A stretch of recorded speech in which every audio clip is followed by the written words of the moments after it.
I feel like every day is a puzzle. For me, it's like this hierarchy: kids, money, art. Welcome to Artists and Offices, a podcast that explores, through interviews with working artists, the idea that the work you do for pay supports the work you do for love. I'm your host, Rebecca Bird-Grigsby, visual artist, mom of two, and full-time project manager by day. In 2017, I left my day job at the time and spent 2 years rebooting my studio practice while navigating the uncertain terrain between day jobs and creative work. In Season 1, each episode offered a conversation with an artist balancing their day job with their art practice. This season, I'm stepping outside of the office to talk with artists who are also parents, creative people at different stages of their careers and caregiving, about what it really takes to make art while raising kids. On this episode, I'm thrilled to welcome Andrea Wenglowskyj to the podcast. Andrea is a photo-based artist and commercial and editorial photographer based in Buffalo, New York. Her work explores how memory and community are shaped by war and authoritarianism, inspired by her Ukrainian-American heritage. A Fulbright grant recipient in Ukraine, she has exhibited across the U.S. and internationally, including at SIPA Gallery, Silver Eye Center for Photography, and Gallery Amu in Prague. Her photography has appeared in the New York Times, NPR, and more. Andrea has taught at the School of the Museum of Fine Arts Boston, the International Center of Photography, and the Brooklyn Museum, among others. She co-founded creative organizations Kind Aesthetic and Delve, and has participated in numerous residencies and grant-funded projects. Most recently, her work appeared in Portrait of Buffalo 2 at SIPA Gallery, where she'll open a solo exhibition in November 2025. She's also a mother of two. Andrea Wenglowskyj, welcome to our Artists and Offices.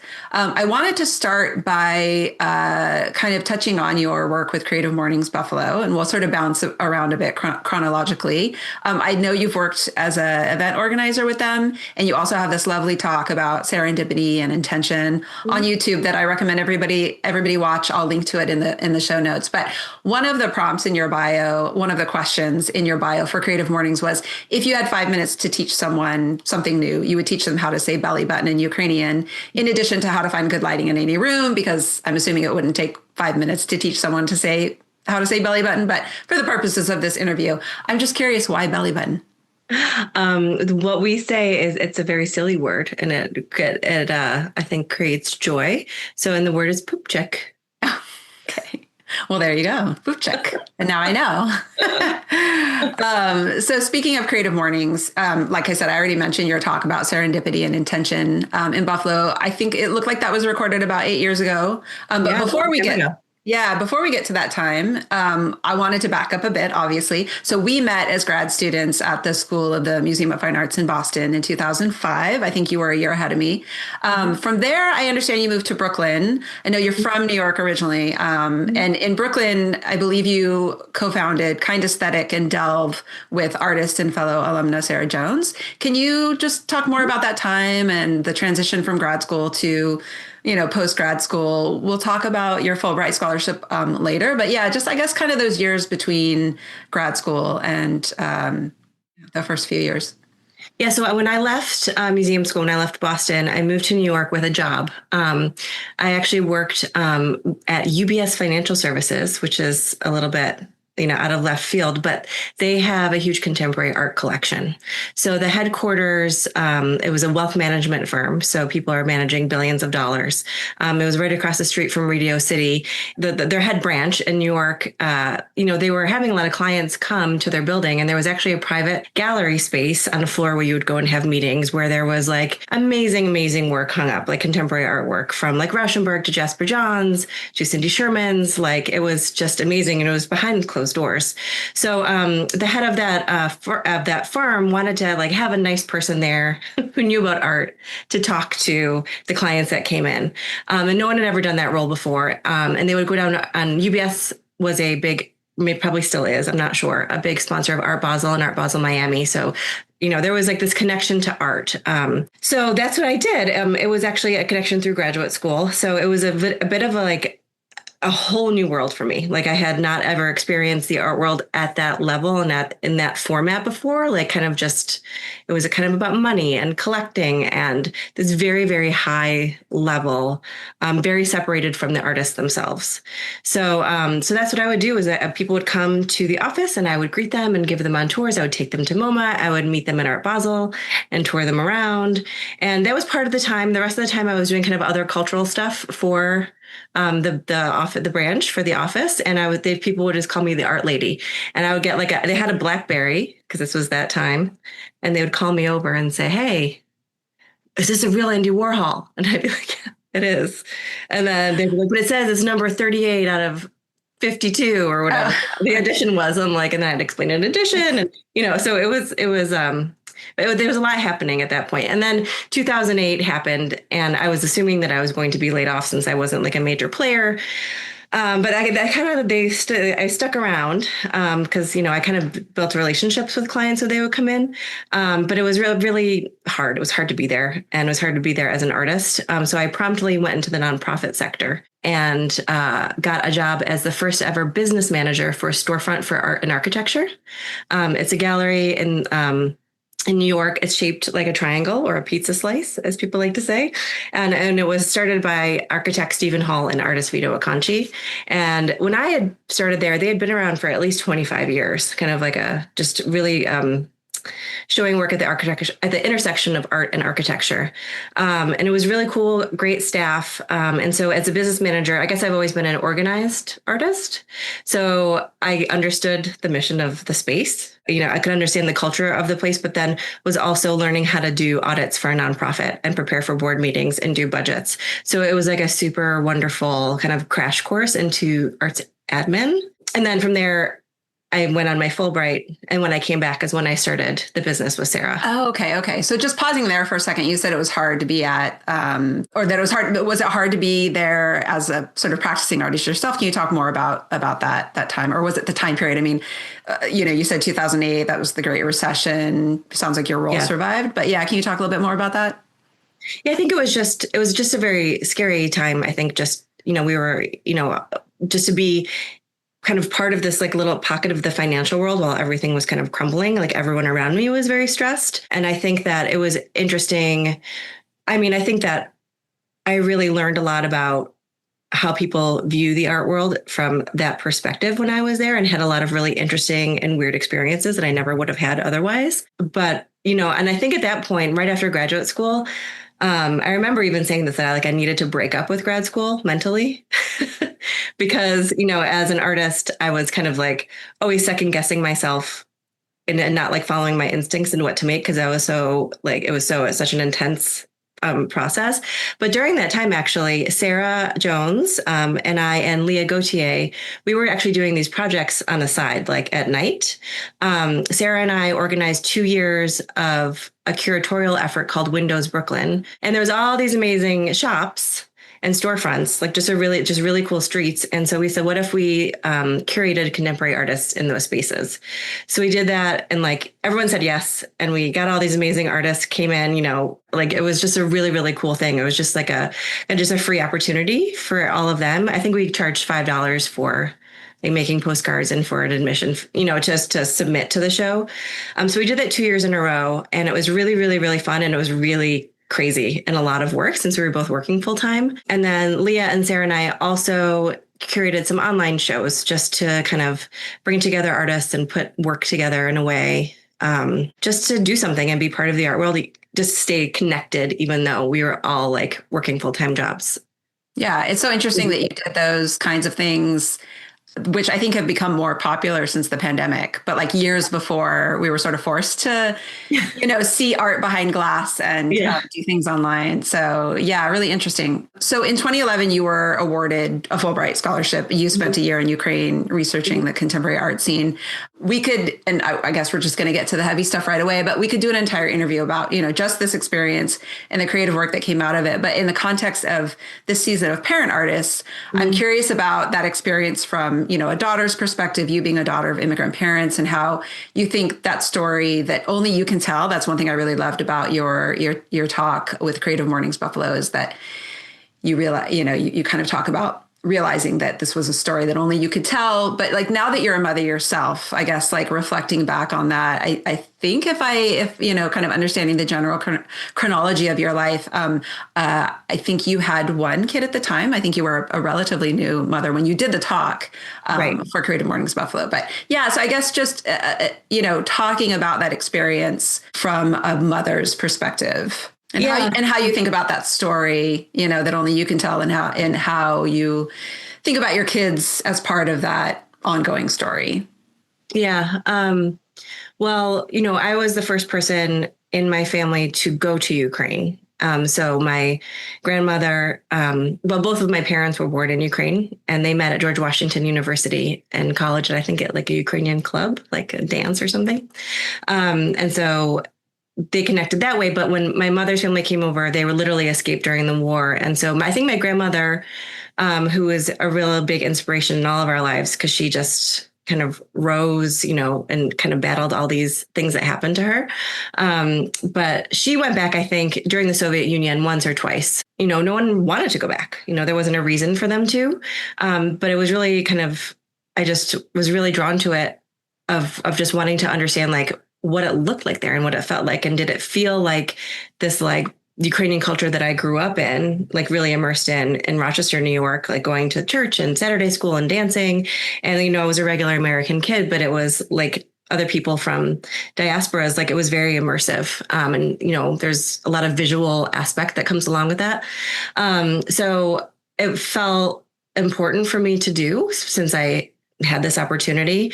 And so my talk was kind of about, if people don't have the chance to watch it, was about going to find the house that my mom was born in, and then ending up, spoiler alert, but ending up that the woman who lived across the street from my grandmother growing up still lived there and had pictures of my family in her house. So it was like this incredible moment. And I feel like they kind of like came full circle. And my grandmother at that point was still alive. She passed away at 103. So before I left, she like told me names of places, that she remembered. And these were these had been written down in the past. But I think now from a mother's perspective, it's like, as a kid, you don't really know, you don't have that perspective of the culture that you're growing up with, that you just kind of take it as it is. And so I realized during graduate school how that was kind of my story, just being raised in that. And that is kind of when I think the seeds of my artwork, of what I'm still working on now, began. Like I started the seeds, like kind of just implanted themselves in me, being like, wow, this is like limitless as far as ideas when it comes to culture and language and family and photography. And, just, I have a million ideas. Have I had the time to work on them? No, but that's a different part of the story. But I think it's important. And I think that having kind of that international relationship is good for my kids to see that part of their family. Like my husband's family is American. They're wonderful, but they don't have that connection to someplace else. So I'm happy that they have that, and they will have that going forward. Yeah. And how old are your kids now?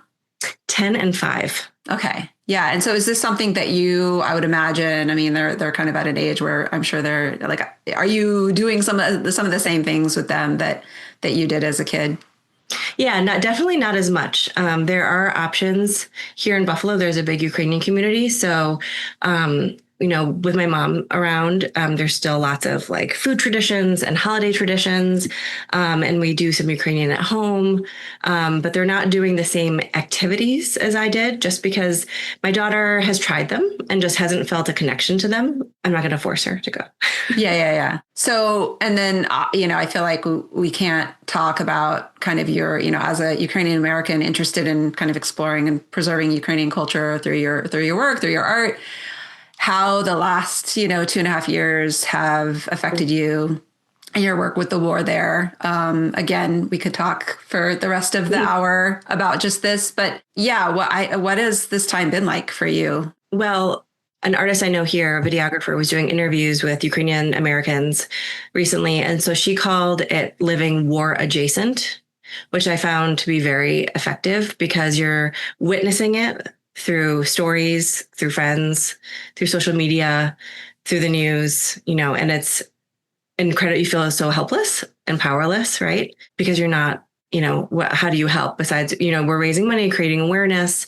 And I think that, like right when the war started, a bunch of, artists, we would meet, on Zoom, and, we figured out auctions and different things that we could do to help raise money for the troops or for people needing to flee or get supplies. There's so many different needs there. So I think it continues to remain, obviously, just devastating, but also so frustrating, because you just want to shake people and just say, this is history repeating itself. Don't you see? Right. And then, when the media's cycles kind of fade out, it's still happening. 14 people were killed last night in Kyiv because of a missile strike, and friends that I made who live there now are, they're dealing with this on a daily basis. So you came back from that experience, and that's when you were still in Brooklyn at the time. That's when you started Kind Aesthetic and Delve with Sarah. Is that correct? Yeah. I came home while I was in Ukraine. My fiance at the time went to all the wedding venues with our parents, and they chose a venue because we got engaged before. We just happened to be engaged before, I left. It was quite funny. So I didn't have to do that process. And so I came back and got married. And then, so Sarah and I started this business kind of coming from this idea of a lack of professional practices in the art world, which I think has obviously changed so much since we did that, where, I've always loved writing, and she's always been incredibly brilliant and intuitive and a great designer. And so it's like, how do you take these conceptual ideas that artists and creative entrepreneurs have and turn them into marketing writing, into a website, into stuff that you need to get together to apply to opportunities for a show. So that's where we started. And so we were working together. We did a lot of networking events for creatives and artists that were really, really fun all around New York. And that was really empowering for everybody. They all had different themes, like design or food. So it brought together artists of different disciplines, which I think kind of comes from where we came from museum school. And we ended up I think our most successful work was working one-on-one with artists, kind of helping them coach and learn how to go through the prompts of writing their own work and putting together their own stuff. And then we created some online courses. Then we both had kids. So things changed after that. Yeah. Did you want to talk more about that transition? Well, yeah. So I had my daughter in Brooklyn in 2015. And I took some time off, obviously, from working. And we were really, our studio and our office was in Gowanus. And so we really loved that community. I really loved it. And I think that there's a ton of amazing artists there. And the Gowanus arts organizations were really vibrant. And so there was just a lot happening after I got back from Ukraine. And it was great to be there.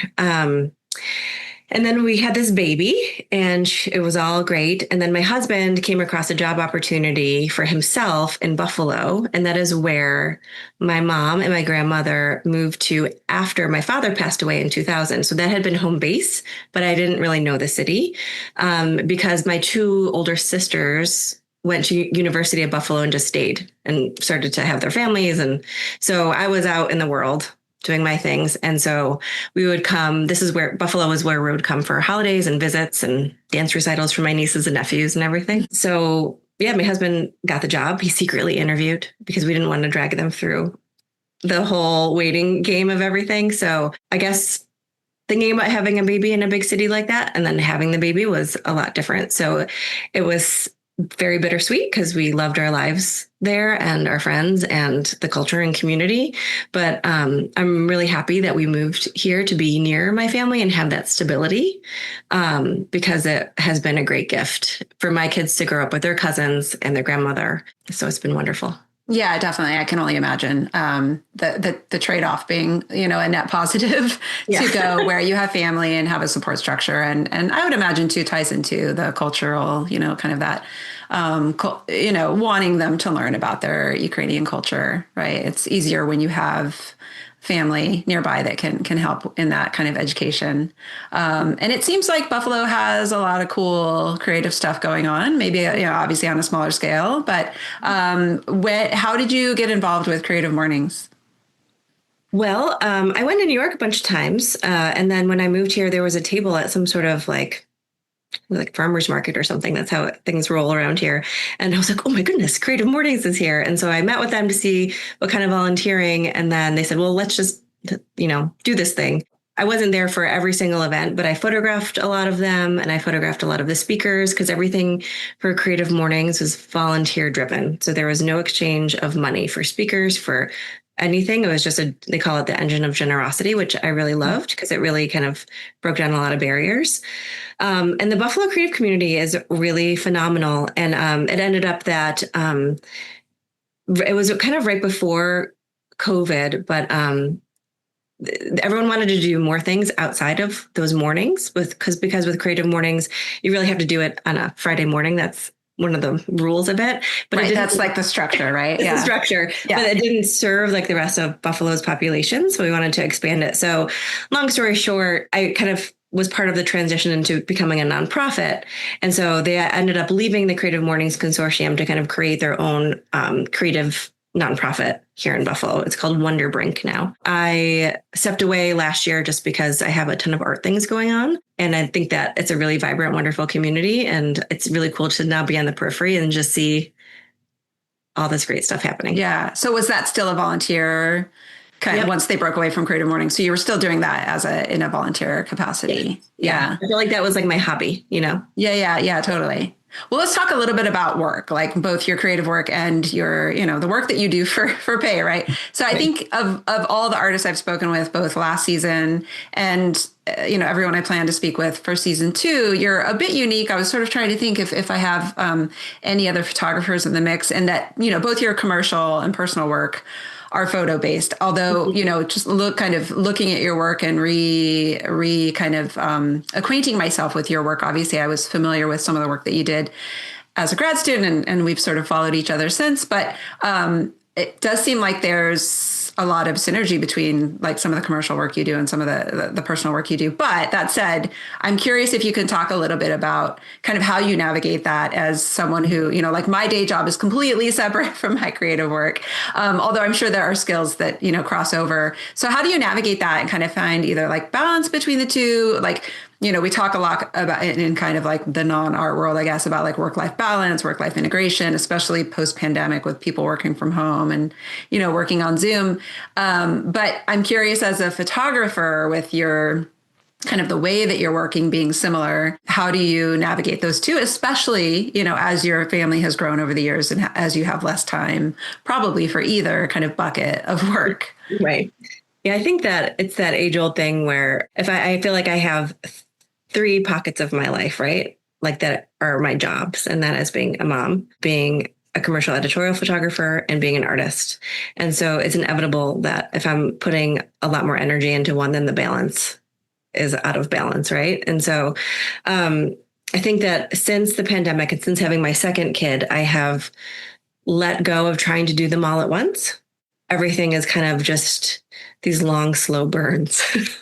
What are these long-term goals, these end goals that I have, and how can I make progress on them weekly, monthly, or even daily, right? So that I feel like I'm working towards something and that not something is lost. And so that's what I've been really focusing on for the past couple of years. So when we moved to Buffalo, I was, I had an infant. And so I think it felt kind of like a dirty secret, but it was actually a really great job where I was like, I got to get out of the house and I need to go work and make money doing something for, however many hours a week when my daughter was little, because I'm just not, that's just how I feel fulfilled.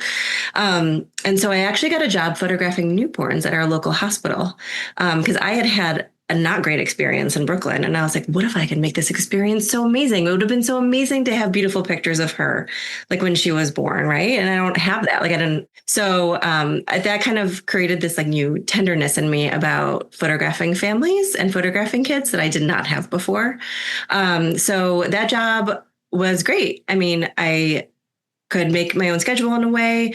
the nurses were amazing. I would meet all these amazing moms from all over the world, photograph their babies. And so it gave me so many new skills of like people skills and studio lighting skills and sales and everything. And so it was kind of unexpected, but I was like, I was pretty good at that. And I was like, just weird. Like I never in a million years thought that I would do that, but it was a perfect balance where I didn't feel like I wanted to go back to work in the art world in Buffalo and also have to figure out childcare as far as daycare goes. It just didn't seem like a manageable balance. And it was important for us, for like at least me to be there as much as I could. Like the work-life balance is a lot easier in a city like this.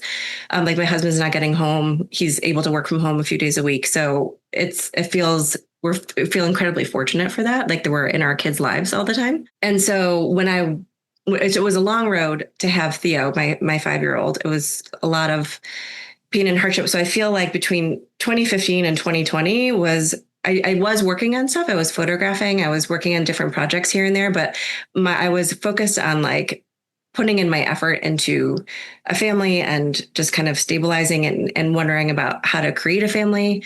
Like physically, it was such like a physical and emotional roller coaster of a time for me. So when it was exciting when we were pregnant with him and he was healthy and everything was good. And then the pandemic hit. So I had a pandemic baby of June 2020. So I stopped doing that hospital work because I was considered immunocompromised. So I just was like, I'm out. I can't be here. Right. It was like that panic mode. And everyone that we know, close to us survived the pandemic fine. We were very fortunate and just home, all 4 of us all the time. That's when I decided to focus my effort into running my own photography business. Because during that time I was starting to do, like I said, I was volunteering a lot and building up a portfolio. So I started to do on location portraiture for businesses, nonprofits, families, and really grew to love it. Like it was a very fun, positive income. And I could really make my own schedule with it. Sometimes it felt a little bit crazy. It still does. It's a nice way to kind of fill in that gap to contribute to our family. So speaking of the pandemic, given the focus of this podcast and where we're talking about kind of juggling work for pay, work for our own creative fulfillment. And this season in particular, talking about parent artists, I was, of course, really drawn to your pandemic parenthood project in which you, and I quote, compose still lives from the trash, toys, junks, bits and ephemera of the everyday. So pandemic aside, obviously that was a big part of the project. But obviously I think, being a parent was an equally big part of that. And I think during the pandemic, I think if you had kids at home, there was no balance or separation. Everything was integrated. That word integration just keeps coming up. So we can talk about kind of starting with that project, but in general, like how has parenthood changed your creative practice? I don't have time to mess around. Right. So for better or for worse. So I remember when I was pregnant with my daughter, I was like, oh my God, I have a gazillions of photographs from Ukraine and I still haven't done anything with them yet, like years later. So I pedal to the metal, put together, it was like this, it just put together like a project called Alone with Animals that I still really love. And it was like writing and photographs. So I feel like that's kind of what happened was that one, realizing that making work makes me feel like a real human, that without that, I don't feel right.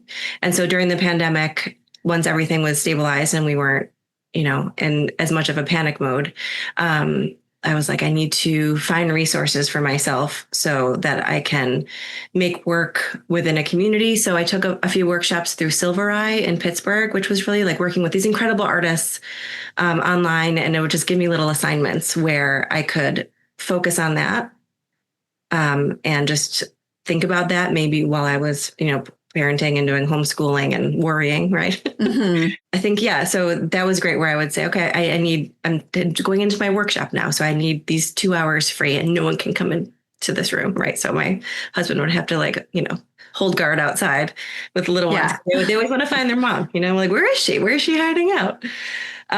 So I think that, short answer is that, you really have to, for me, I really have to block out that time for myself and just do it.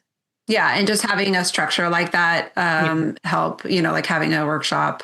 Yeah. So that was, I think, how I got through that time. Right, right. And then do you still do things like that, or have you, was that a way to sort of realize that that's an effective way to work as kind of a parent artist, and you can kind of create that for yourself, or maybe both? Yeah, I think I needed to talk about it. I think I needed community. I needed to make something and talk about it and not just think about it and make it by myself, because I just need to be in conversation with others about their work and mine.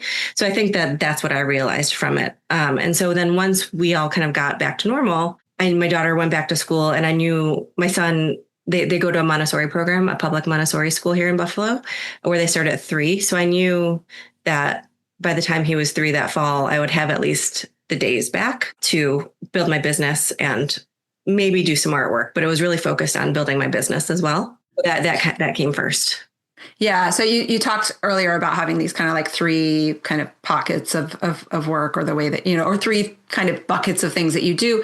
Have you, like, are there times that, in addition to being sort of focused, are there times when you feel like you have to, like, kind of just let certain things go, or sort of like, let things go for a certain time and then come back to them? Like, how do you deal with that as a creative person?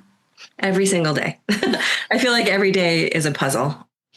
For me, it's like this hierarchy where it's like kids, money, art. The artwork happens at night, on the weekends, during times when I feel like it's been, where the work is all in order. But again, I really wanted to focus on building my business here, and then doing portfolio reviews and getting my work, my kind of commercial and editorial work out there, and finding that bridge between my personal work and that side of things, which I think has been a really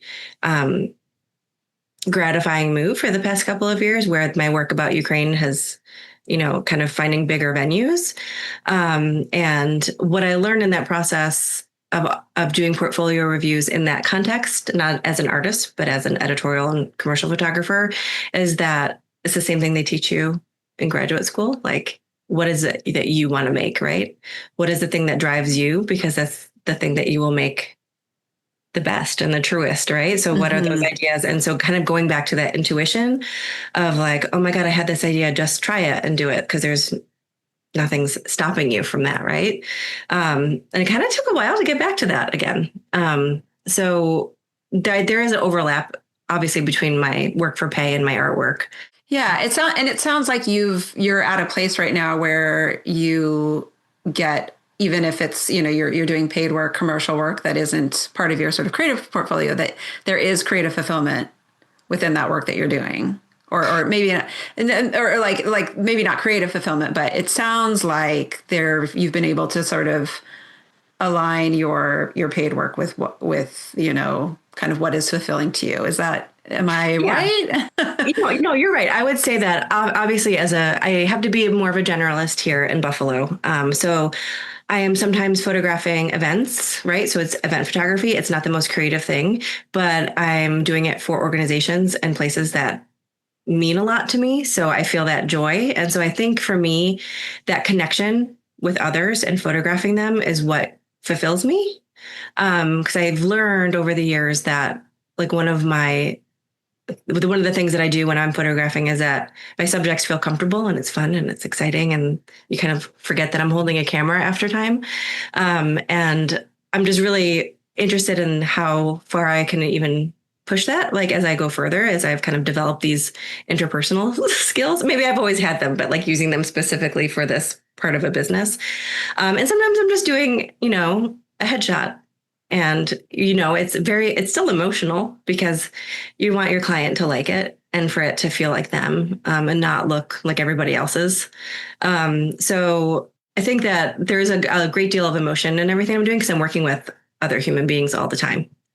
And to me, that's fulfilling, because of, again, like, making those connections and relationships. Yeah, it's interesting to think about the headshot. I feel like that is actually like a really intimate experience to have someone, taking that close up shot that's going to be used for, whatever that person's working on. So yeah, I can imagine. So what does, or before I ask this next question, actually, just so focusing in on the creative work, because I feel like when I talk to, I'm always interested in, I feel like there's a lot of a lot of work that goes into being an artist. And I think, having a day job or having, the sort of work that you do for pay and being a parent on top of that, it's hard to do all those things. So are there things that you've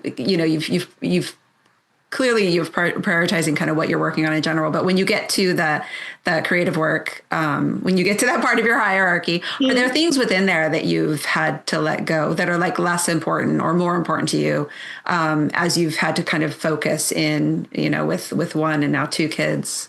Sure. Yeah. I feel like maybe it's just like I've let go of any sort of time constraints. Like the work will happen when it happens. And luckily so far, it's all still relevant to me and to the world that it could be shown in. Over the past few years, I have had a couple residencies, and I think just week-long parent residencies, and those are gold. I feel like having that time where I don't have to do the 500 other things, even like, pick someone up, and having that uninterrupted time, I think that is the biggest gift. And I'm able to kind of download all the stuff that's been, floating around in my brain and in the notes app on my phone, and kind of create these nuggets that I can then go back to when I have time. I've also done self-imposed residencies with friends. So just, again, we're all parents, like, let's go away for 3 or 4 days and I'll see you at dinner. And we're just doing our thing. And I think that is, I think, what keeps things going for me, for sure. Yeah, that sounds amazing. And that's actually, I have this coming up, looking at the residencies that you've done in the past. I think you have one coming up this year, or maybe you already did it. I think there's one coming up, Hunt residencies. Oh, yeah. So this year is, I feel like, a year where all of those little nuggets all of a sudden are all like happening at once. Yeah, it kind of looked like that on your CV. Yeah. Yeah. So the Hunt residency, there's a gallery in downtown Buffalo that shows all Buffalo in Western New York artists. It's excellent. And they have studio spaces underneath their gallery. And so they award, I think it's 6-month stints to artists for free. So I am there now. So I'll be there from April to October. And so it's great because I'm in community with artists that I had never met before. I didn't know them. Yeah. And how do you carve out time? Like, what is your, when do you go there? Great question. Well, we have weekly meetings that we have to be there. I now, because I have that space, I'm pushing myself to be there 1 or 2 work days a week. Like, I'll drop the kids off at school, since it's actually down the street, and just be there from 9 to 3:30. And I have a solo show coming up at the end of the year. So that's really pushing me to be there and do that. Because it's so great just to have that dedicated space and time that when I go there, I'm not doing my other work. I am. So, and because I'm doing that, I'm definitely seeing effects of like I'm like really behind on my marketing for my business and behind on this, and, but I also feel like I have a show coming up and I don't want it to be terrible. And so I need to do this work. I got a grant for it that pays me a little bit and is paying for all the printing and everything. So that's exciting. And I recently had a printmaking residency that I was awarded for a week. So I took a week off of work it's actually weirdly only a mile from my house. It's a amazing printmaking facility run by amazing artists. And so they got a grant to then disperse it to 3 artists in the community who could who would want to learn this process and make work. And so it was like a super prolific week. And it was from an idea that I had started to figure out at one of my last residencies. And so it all I'm seeing like the cycles, like, don't give up on that idea. Because it'll come back around. Yeah. It'll come back around if it's really worth doing. You'll find a place for it. So I've been seeing it since like maybe the past 3 years or so. I'm seeing that start to happen. Yeah. So, I mean, it sounds like residencies have worked really well for you in the past. And I think they can work really well. I'm wondering if there are like any other kind of resources or, anything else that has made your life as a parent artist easier. Yeah, I think so. I do a lot in the past few years. I think COVID helped this. Just doing Zoom calls with other artist friends. We actually a bunch of folks from graduate school, different years. We meet once a month, and just everyone gets to show where, every few months. And same with Sarah Jones. She's been a really big influence on being an artist, and like seeing her practice and how dedicated she is to it was always an inspiration to me. And so we have another friend too, and we were the ones who do our self-imposed residency. I do it with Sarah. And so we'll meet every now and then online and talk. And I feel like just seeking out other online resources of artists, like I said, those other workshops. But right in 2022, I actually, through social media, found a new photography program called Photo Flow, which is like a play on one of the chemicals you use in when you're developing film. Okay. So, I love this already. But this really amazing artist and photographer, Matthew Baum, had started this online program where it's like grad level critique groups outside of school. So bringing together artists who are, working on developing projects with other mentor artists. A lot of photographers that I follow and admire were going to be the instructors as part of the course. So that was a huge boost for me, because I was in conversation with artist photographers, which I found to be hard to find other folks around here that weren't just commercial photographers and weren't just artists, but there's a special conversation that happens around photography.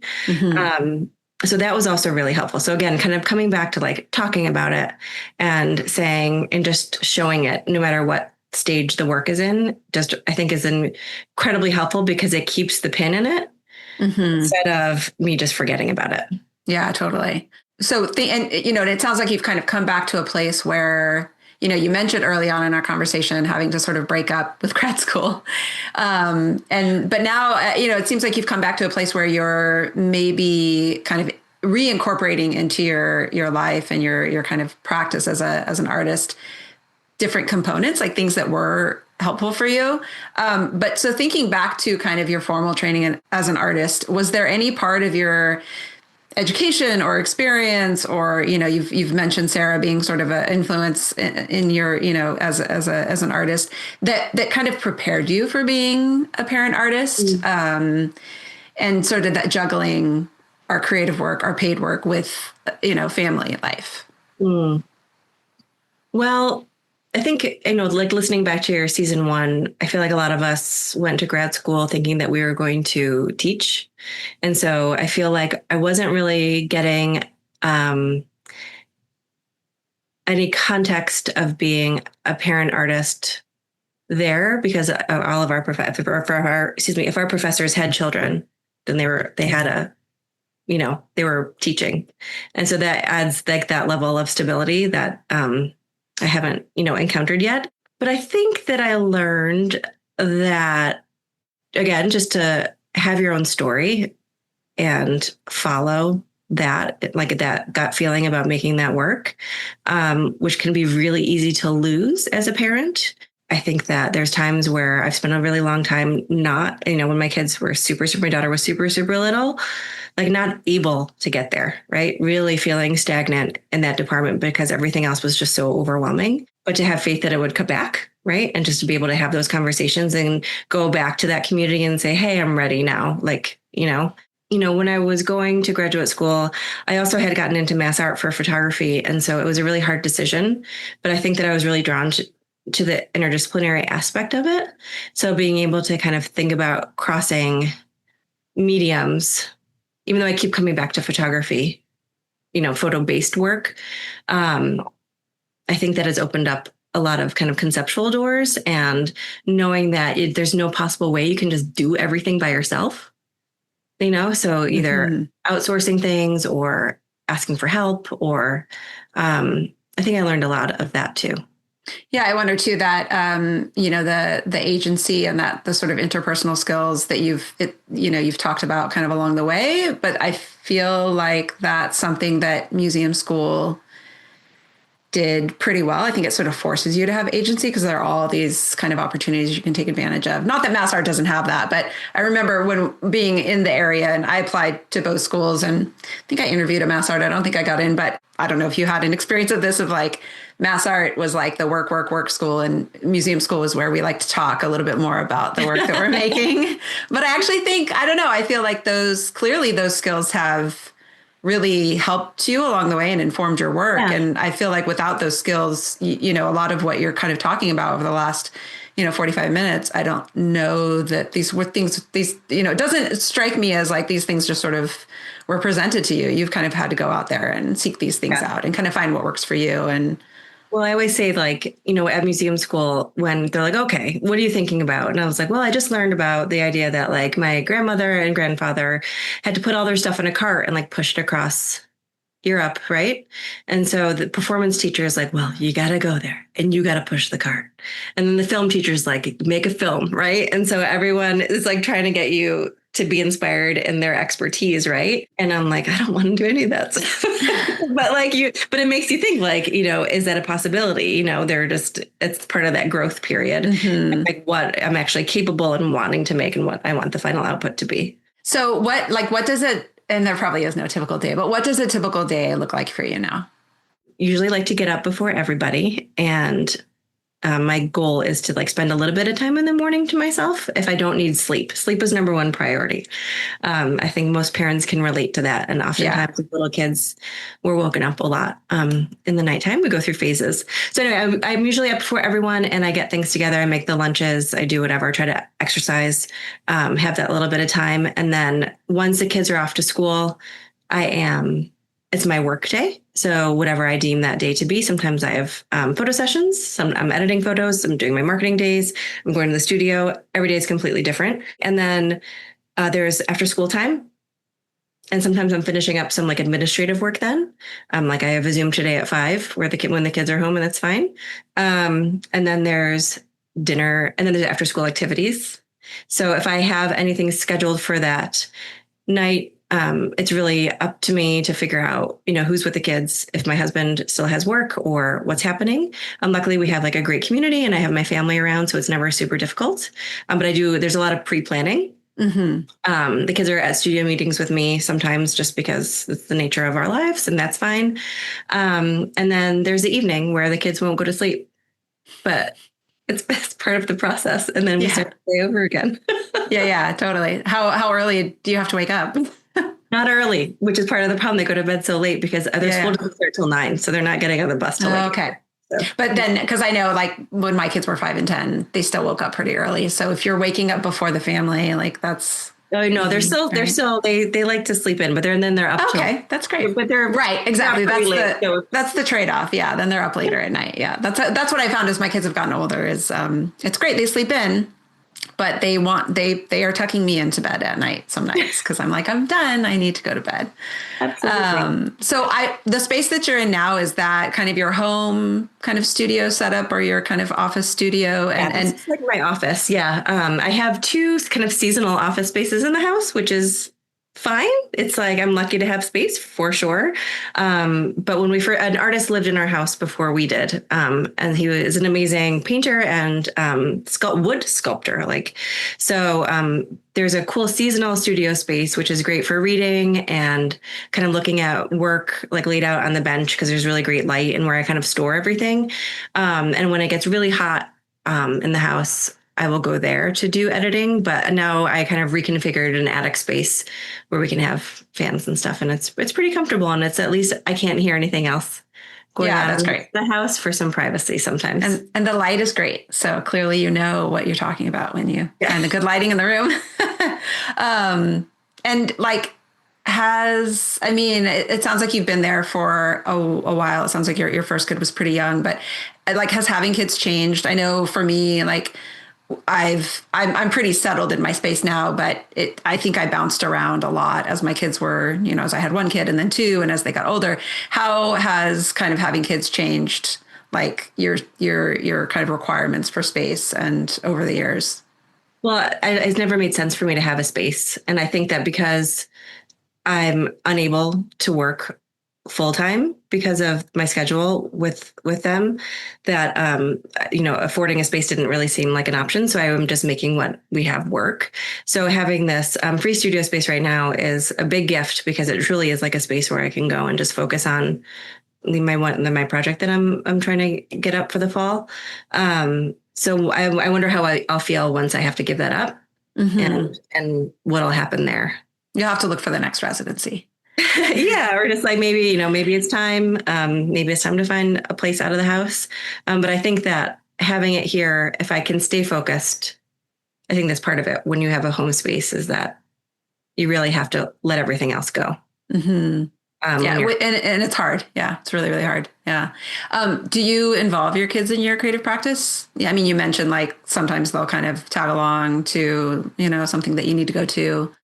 Not so much. I mean, they're in a few photographs that I've taken. Like I don't make work with them. I've always thought about that, but I'm documenting them or like isn't part of the process. They'll come with me sometimes if I'm working on something that isn't like a paid job. They're both really chatty. So it's a little difficult because there's a lot of questions and I can't really focus. And so part of if I'm using my camera for work or, a project like that, it needs to be quiet so I can look. Like I need to be able to like see. And there's something that happens when my kids are here that I'm like, my focus is so much on them that everything else kind of disappears. So I actually have a hard time having them around. Interesting. Yeah. What do they think of like the work that you do? Like your process, the work that they see that you create? I think, yeah. I mean, my 5-year-old, he's like, cool, let's go, because I work up in a show right now. And they went with his grandpa to go see it because they hadn't seen it yet. And he was like, I don't think he's really registers with him, but my daughter says she wants to be a photographer when she grows up and a teacher. So nice. And I've been doing some kids workshops with her and her friends. So I think that that sort of thing is kind of gelling, which is cool. Yeah. I feel like that's the dream to some extent. Not necessarily that our kids are going to like want to go to art school, but that we can inspire, that they will kind of find their creative voice, right? Like, they've grown up, going to museums and galleries and openings and stuff, right? So that's what we do as a family. So what are you working on? I am working on a project that I actually conceptualized when I was pregnant with my son. So it was 2020-ish, where I realized that my father, who passed away 25 years ago, was an amateur photographer. And so we have all of his negatives and things. And so that never made it into like the family albums. And so I was interested in those and looking, and then I found all these really incredible moments and also like a full history of film. Right. Because he started photographing in the 50s. And so as cameras changed, we have all these different packaging and different film styles. And it was really fascinating to me. So on a weekend, like a long weekend residency at Drop Fortune Tool in Hudson, which is no longer, I just spent 3 days scanning and like looking at stuff. Like that's what I wanted to go do. And so again, sat on that for a while, came back to it a little while later. And now it's going to be an exhibition. And so I'm responding to a lot of images that he made with images that I made or am making, and also using text and collage and putting together an exhibition. That sounds amazing. So I'm really excited about it. It's super personal.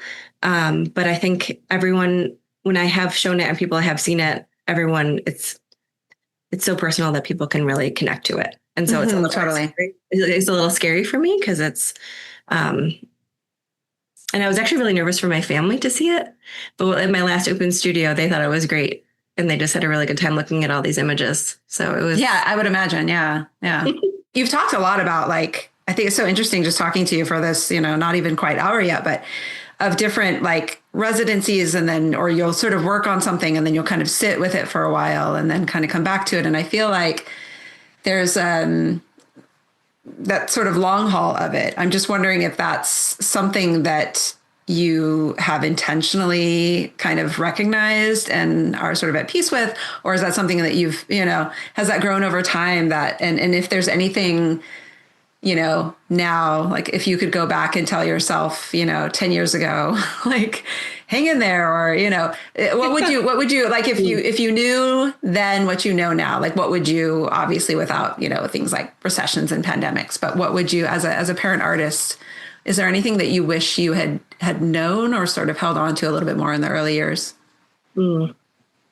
I think that in the early years, I gave myself a lot of anxiety because I was trying to do all the things at the same time. So like in my 3 buckets of life, like if I'm parenting, unless I have to, it's really, really difficult to be thinking about my show coming up or, those those edits I have to make and send out, and know that like nothing's on fire and that I will get to that and I'll get it done. But I think I spend a lot of time like resenting all the things.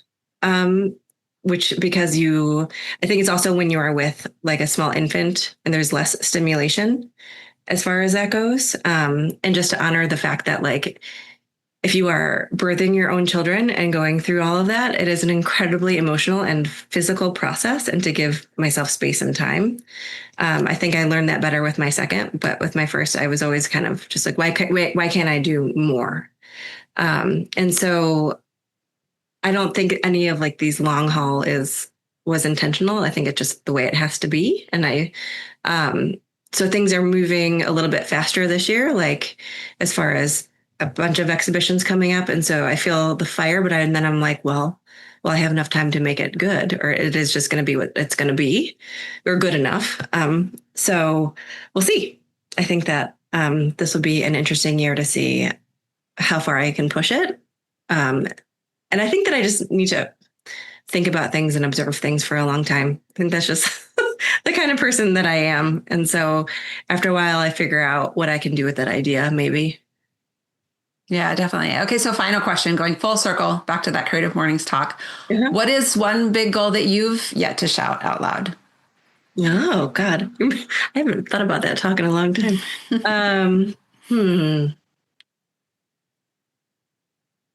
And you can just say watermelon if you don't have anything. But I'm sure you have something. I'm sure I do. I think that I would really love to not bring my family with my artwork to live somewhere for a long time. Have a job internationally or something like that, where I can bring everyone, and it's not just a trip, but like we're there for a few months or something, so that they can have like a different experience, and it's my artwork or photography that's bringing them there. Yeah, sounds great. Mm-hmm. Well, Andrea, thank you so much for being on Artists in Offices. It's been really so great to catch up with you. And this is, I think, important and interesting. So thank you. Artists in Offices is produced and edited by me, Rebecca Bird Grigsby. Intro music is provided by Jesse Kelsey. Show notes and additional episodes can be found at artistinoffices.com. If you enjoyed this episode, please consider subscribing to the podcast on your streaming platform of choice and leave the show a rating or review. This will help the podcast connect with even more artists in offices. Thank you so much for listening. So he recommended me, and I'm like, really? Just because I don't know. I just feel like more like this like middle-aged mom these days.